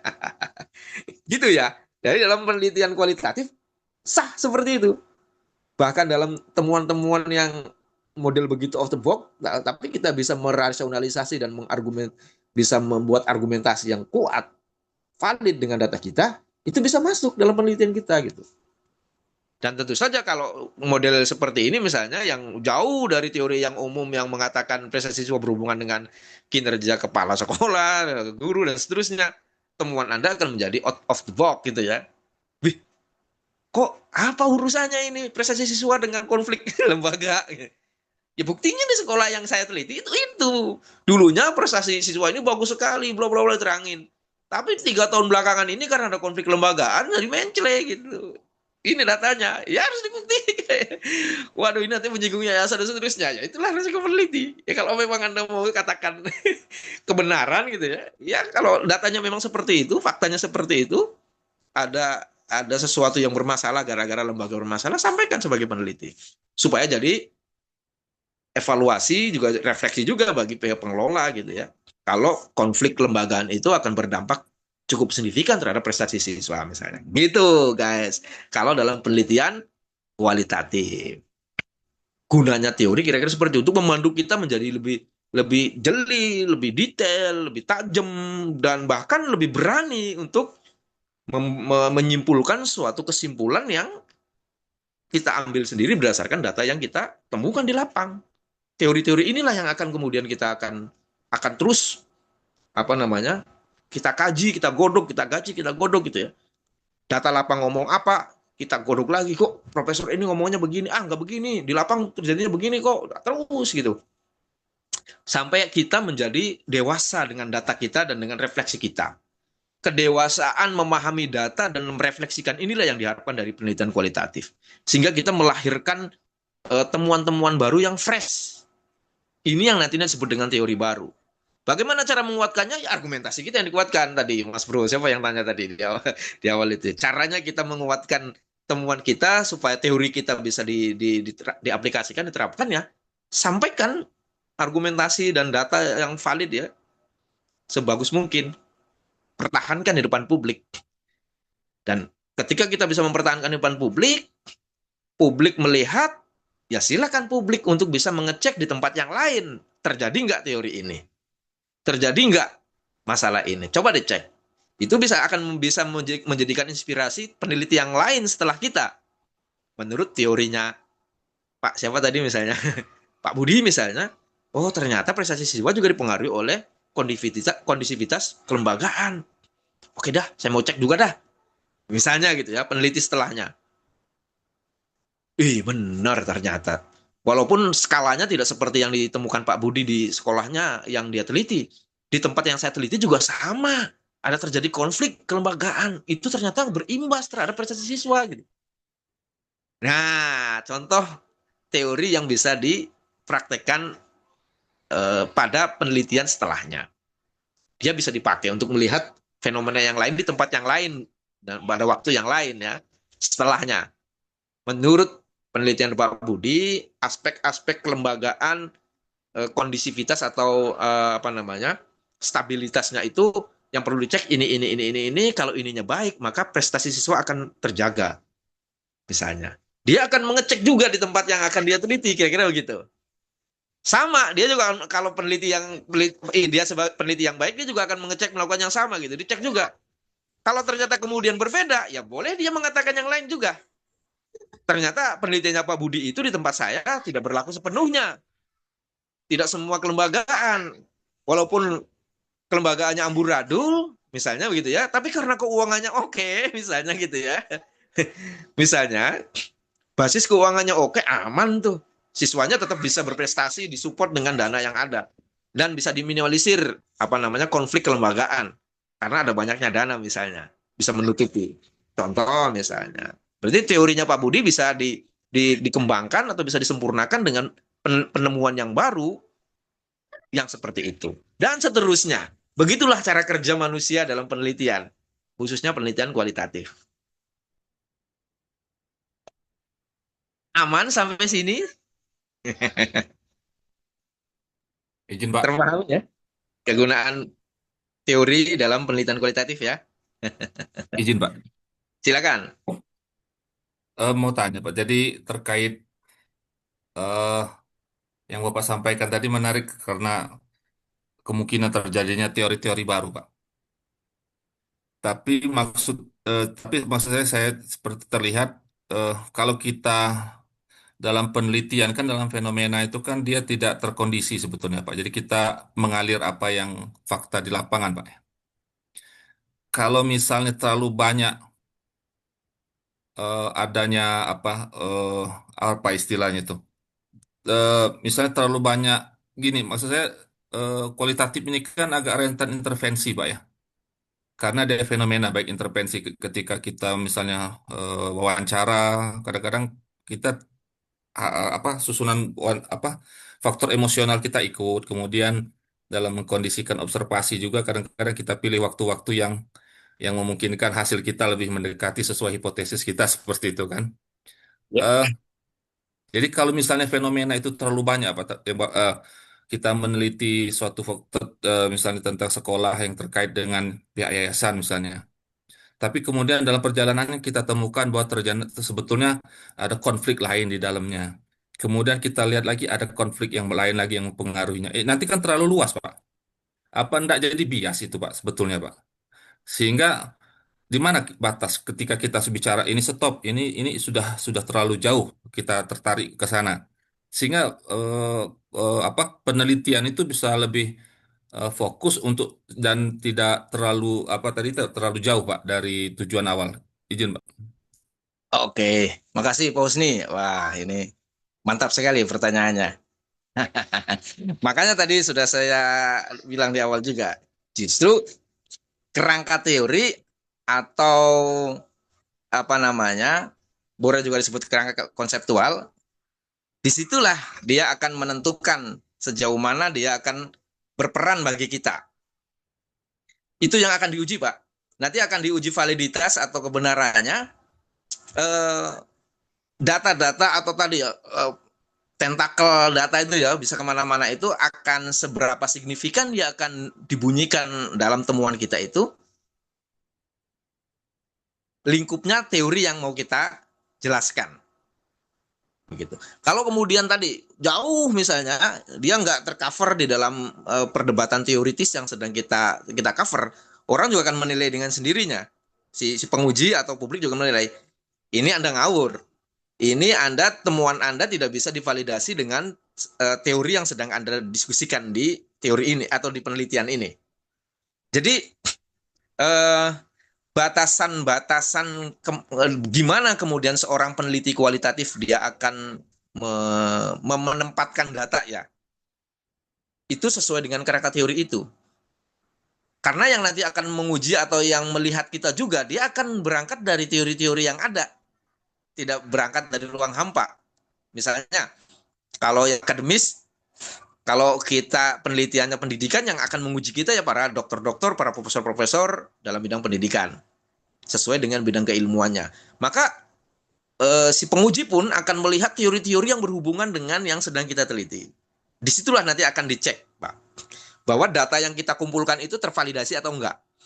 Tapi sebagai sebuah upaya kita memahami fenomena, kalau menurut hemat saya, Pak ya, kumpulin aja dulu semua, gitu. Berani aja dulu, kumpulin, lalu kita coba terapkan dengan analisis teori yang kita. Disitulah nanti kemudian akan beradu dan berantemnya kita dengan publik dan dengan penguji.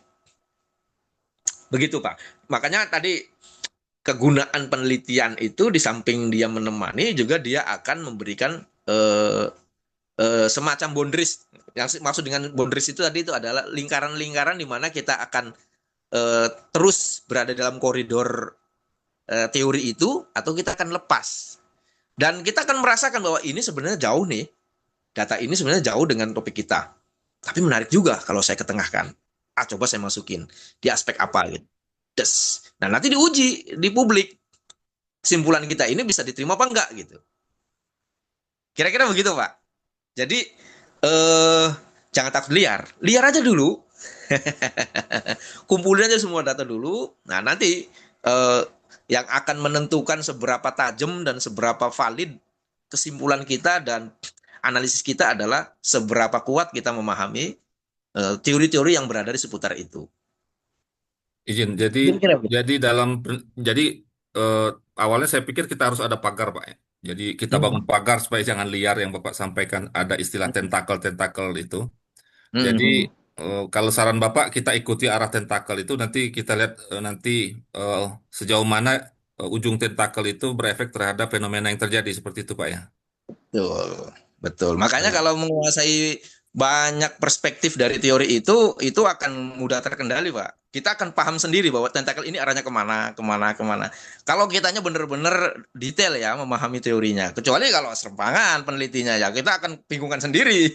Kalau nggak menguasai kuat teorinya gitu ya, kita akan kebingungan sendiri. Kita akan tertampar dengan data-data kita sendiri. Pusing sendiri gitu. Tapi kalau peneliti yang benar-benar memahami konsep, teori ya, berbagai macam referensi, berbagai macam teori dengan berbagai macam perspektif dengan tokoh-tokoh dan ahli-ahlinya, pakar-pakarnya itu tadi kita sudah pelajari, oke, kita paham semua, des arahnya kemana. Disitulah yang akan menentukan seberapa berkualitas penelitian seseorang dalam penelitian, semua penelitian, tapi terutama penelitian kualitatif ya. Semakin Jadi, Pak, izin. Ya. Jadi kalau kita melakukan penelitian dengan teori multidisipliner itu nggak masalah, Pak. Nggak Jadi masalah. misalnya kan agama nih, teori-teori sosial agama kita campurkan dengan mungkin teori psikologi behavior mungkin, atau teori psikologi perkembangan, kan dua perspektif ilmu itu, Pak. Multidisipliner itu oke, maksudnya oke itu, Pak, ya. Oke. Sejauh tadi konsep yang sedang mau kita telitinya apa, Pak? Gitu. Relevansinya di sana. Relevansinya ada titik singgungnya, Pak, ya. Kita lihat, Pak, ya. Topiknya di situ. Jadi titik pancangnya itu kita akan meneliti tentang apa gitu. Titik pancangnya. Bahwa kemudian untuk satu hal ini saya akan pakai perspektif dari pandangan teori ini. Untuk yang ini saya ini. Semakin banyak itu akan semakin kaya nanti kita mengkaji topik ini. Kecuali kalau kita lepas dari kajian topik ini ya itu nanti juga akan digugat pastinya oleh penguji dan oleh publik ya. Anda sedang membahas apa sih sebenarnya? Katanya lagi ngomongin soal persepsi siswa, kok ujung-ujungnya ngomong yang lain misalnya gitu ya. Tapi kalau dia masih titik pancangnya tentang itu dengan dengan kerangka berpikir yang kita pakai tentang teori itu, perspektif apapun bisa kita pakai. Dan bisa diperdebatkan pastinya ya. Bahwa kemudian nanti ada yang mempertaruhkan ini nggak cocok. Ya makanya tadi saya juga waktu kuliah itu senangnya itu ya kalau lagi zaman kuliah kan ceng-cengan gitu ya. Ceng-cengan dengan teman-teman gitu. Karena perspektif kuat-kuatan gitu ya. Lu ngelihat fenomena gitu pakai teorinya itu, nggak salah lu gitu. Kira-kira gitu ya kalau sama teman tuh. Ada teori yang baru kali untuk melihat itu. Jangan pakai yang itu udah usah kali, udah lama teori itu. Itu di antara ceng-cengan di antara teman ya. Masa sih, coba lu baca buku ini, das kira-kira gitu. Ternyata ada teori yang lebih baru. Itu nggak apa-apa dalam penelitian kualitatif ya, dengan perspektif yang baru. Selama lagi-lagi titik pijaknya masih dalam hal yang sedang kita perdebatkan di situ. Karena memang kita tidak bisa menghindari ada banyak perspektif orang melihat itu ya, melihat tentang satu fenomena itu. Dan orang yang kemudian mendengarkan hasil penelitian kita, ya, penguji publik, ya dia akan lebih liar lagi untuk melihat itu, untuk melihat. Misalnya dalam pertanyaan, kenapa Anda menggunakan perspektif itu untuk melihat itu sih? Itu juga pertanyaan mendasar yang kemudian juga bisa ditanyakan oleh publik ya. Itu kan nggak asik dilihat dengan cara begitu, Pak. Misalnya gitu ya. Coba Anda lihatnya dengan perspektif yang lain gitu. Ya itu mesti bisa dijawab oleh peneliti. Ya alasannya karena saya pakai ini karena menurut saya ini yang pas gitu. Pilihan-pilihan itu yang kemudian menentukan seberapa kuat dan seberapa bertanggung jawab kita terhadap data hasil penelitian kita dan hasil refleksi kita terhadap data itu. dalam penelitian kualitatif. Makanya tantangannya justru di situ kalau kualitatif itu ya. Dia begitu dinamis ya dan sangat sangat determinan teorinya atau pemahaman teoritisnya. Kalau yang pemahaman teorinya lemah gitu ya, dalam kualitatif ini akan rentan. Apalagi misalnya datanya pas-pasan gitu ya. Makanya kalau saya menguji pertama-tama saya lihat itu kesesuaian antara konsep-konsep yang ingin difahami dari teori itu dengan data yang didapatkan. Match enggak gitu. Anda mau meneliti tentang apa, ya kan? Data temuan Anda apa gitu. Nah, lalu refleksi Anda bagaimana nanti kan? Apa yang mau Anda bunyikan dari data Anda dengan teori yang akan dipakai? Kira-kira begitu. Tantangan dalam kualitatif kira-kira seperti itu. Nah, berbeda dengan kuantitatif. Nah, ini sedikit mau saya sambungkan sedikit biar nanti lebih match pemahamannya. Kalau kuantitatif nggak semenyeramkan ini. Karena dia tidak dituntut macam-macam dengan teori. Kegunaan teori dalam kuantitatif tidak semenyeramkan ini atau tidak challenge ini ya. Itu kan kayak men-challenge peneliti ya. Seberapa kuat kita memahami teori itu di-challenge betul gitu ya. Ditantang betul gitu ya oleh teori. Anda mau meneliti tentang prestasi siswa itu, apa yang Anda ketahui tentang itu oleh peneliti-peneliti sebelum Anda? Oh, itu ditantang betul gitu ya. Teori-teori Anda mau menguasai teori-teori tentang prestasi siswa itu seberapa banyak gitu. Ditantang betul gitu. Dan kalau saya sebagai peneliti kualitatif ya saya akan tantang si peneliti dengan pengetahuan saya tentang teori-teori yang berhubungan dengan yang sedang dia teliti gitu. Itu bedanya. Nah, kalau kuantitatif tidak seperti itu, teman-teman. Dia awal sama berfungsi untuk memahami. Misalnya tadi prestasi siswa ya, sama. Belajar tentang teori banyak-banyaknya sama gitu. Tapi kemudian kalau kuantitatif, dia harus pilih satu teori saja. Dan harus patuh sampai selesai terhadap teori itu dan tidak boleh dimacem-macemin. Tidak boleh dimacem-macemin gitu. Nanti dipatahkan atau disangkal teorinya boleh ya, tapi tidak boleh dimacam-macamin dengan macam-macam tadi ya. Misal contohnya ya, ambil satu teorinya, prestasi siswa menurut teori A adalah bla bla bla bla bla. Ada beberapa aspek yang harus atau indikator dari mulai aspek lalu kemudian ada indikator yang kemudian harus dilihat menurut teori ini. Teori yang lain tidak perlu dilihat. Teori itu saja yang kemudian mau dicek gitu ya. Nah, menurut teori ini, prestasi siswa misalnya ditentukan oleh 3 hal. Satu adalah kemampuan akademik, prestasi akademik. Yang kedua adalah kemampuan sosial. Yang ketiga, kemampuan spiritual atau psikologis misalnya. Ketika 3 aspek ini terpenuhi dan bagus, maka dikatakan siswa berprestasi. Misalnya, kata teori ini bilangnya seperti itu. Nah, maka kemudian dari teori ini, 3 ini kemudian diturunkan ke dalam di dalam indikator-indikator yang akan dicek di lapang. Misalnya dari aspek pedagogik atau aspek akademik, siswa dikatakan berprestasi setelah pedagogik adalah bla bla bla bla bla, kata teori ini. 1 ini, 2 ini, 3 ini. Ini yang nantinya akan kemudian diturunkan ke dalam pertanyaan yang akan dibuat dalam kuesioner yang akan dicek. Dan dalam bentuk pertanyaan-pertanyaan yang kuantitatif. Nanti bisa diangkakan.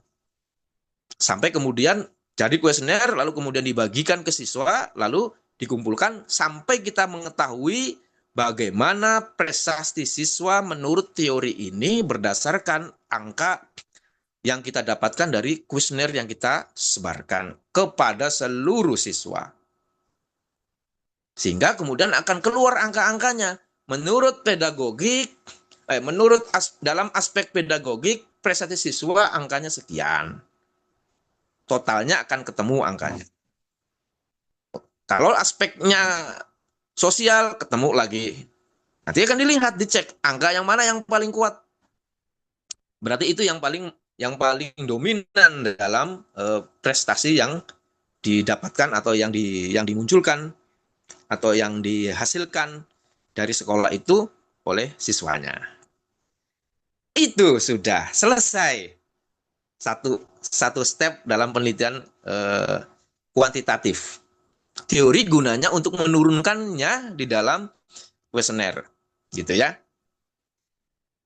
Oke, lalu kemudian biasanya umumnya 2 variabel ya. Tadi dengan dengan kinerja guru. Kinerja guru misalnya judulnya pengaruh kinerja guru terhadap prestasi siswa, ini yang paling umum. Gitu ya. Nah, kemudian kinerja guru juga sama dinilai. Ada teorinya tentang kinerja guru. Ya, apa saja yang harus diturunkan dari variabel kinerja guru? Aspeknya apa saja? Sama. Nanti keluar angka, lalu kemudian masuk ke analisis dengan menggunakan SPSS atau menggunakan statistik. Akan keluar angkanya bagaimana hubungan atau pengaruh antara kinerja guru dengan siswa berdasarkan penghitungan angka. Akan keluar apakah dia berpengaruh signifikan atau tidak. Di situ kemudian akan dicek angkanya. Kalau kemudian berpengaruh, berarti teori ini bekerja. Teori yang dipakai itu berarti dia bekerja. Kalau tidak berpengaruh, berarti tidak bekerja. Sudah, seperti itu dalam penelitian kualitatif. Wah, enak kuantitatif ya. Karena dia hanya menguji satu teori saja untuk kemudian bagaimana dia bekerja. Dan teori-teori yang lain tidak perlu dilihat. Kalaupun perlu dimasukkan ke naskah, ya buat tambahan keterangan saja, tidak menentukan hasil penelitian. Artinya, kalaupun kemudian dimunculkan, tidak ada yang menggugat, gitu. Karena tugasnya kuantitatif dia hanya menguji teori itu, diuji secara kuantitatif dia bekerja enggak sih? Nah, cara mengujinya kayak tadi. Jadi nggak ada perdebatan yang detail kayak yang tadi saya di awal saya jelaskan di kualitatif, begitu ya. Cuman kalau kuantitatif tantangannya dia harus clear di awal. Teori yang mau dipakai itu benar-benar clear. Gak boleh berubah sampai selesai.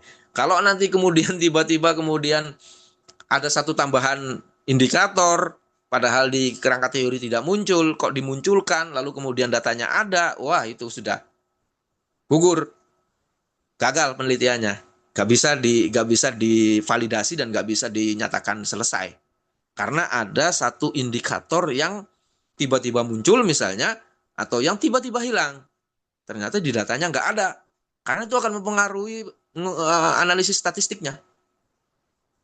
Begitu bedanya. Lebih detailnya nanti silakan ditanyakan, diskusi dengan dosen kuantitatif. Saya hanya memberikan gambaran saja. Ya, kira-kira bedanya itu. Nah, kalau kualitatif dia lebih cair. Dia lebih bebas. Jadi di lapang itu dia nggak harus kemudian strict ke teori itu. Mengalir saja, apa yang dia dapatkan dari lapang, kumpulin aja, gitu ya. Lalu refleksikan sendiri. Kalau kemudian berbeda, kalau kemudian bertabrakan, kalau kemudian sama sekali nggak nyambung dengan teori yang sebelumnya sudah kita pakai, ya nggak masalah. Sampaikan saja data lapang. Gitu. Intinya menyampaikan data lapang ya. Begitu, teman-teman. Wah, sudah lewat belum ini waktunya? Seru ya. Iya, sampai lewat 15 menit ya, Pak. Baik, terima kasih, Pak. Ya. Maaf ya, sudah lewat. Aman-aman, Pak, aman. Nggak kerasa. Aman ya. Aman. Sambil nunggu sahur lah ya. Iya. Wah, ini kalau offline kayaknya seru ini kan, sambil ngopi gitu kan. Nunggu sahur ya. Ya udah, terima kasih begitu dulu ya. Terima kasih presentator tadi siapa? Mas Rizal dan teman-teman. Mbak Adel.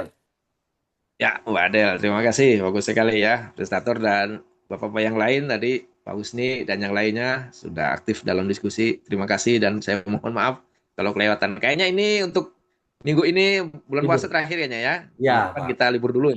Masuk lagi setelah Lebaran. Lebaran. Dulu. baru masuk lagi setelah Lebaran ya. Oke, ya sudah seperti itu dulu. Terima kasih. Selamat Lebaran ya. Sisa bulan puasa kita selesaikan. Semoga semuanya bisa selesai puasanya dan kita bisa merayakan Hari Raya Idul Fitri bersama-sama. Amin. Terima kasih semuanya. Mohon maaf kalau ada salah-salah kata. Assalamualaikum warahmatullahi wabarakatuh. Waalaikumsalam warahmatullahi wabarakatuh. Waalaikumsalam warahmatullahi Terima wabarakatuh. kasih banyak, Pak. Sama-sama.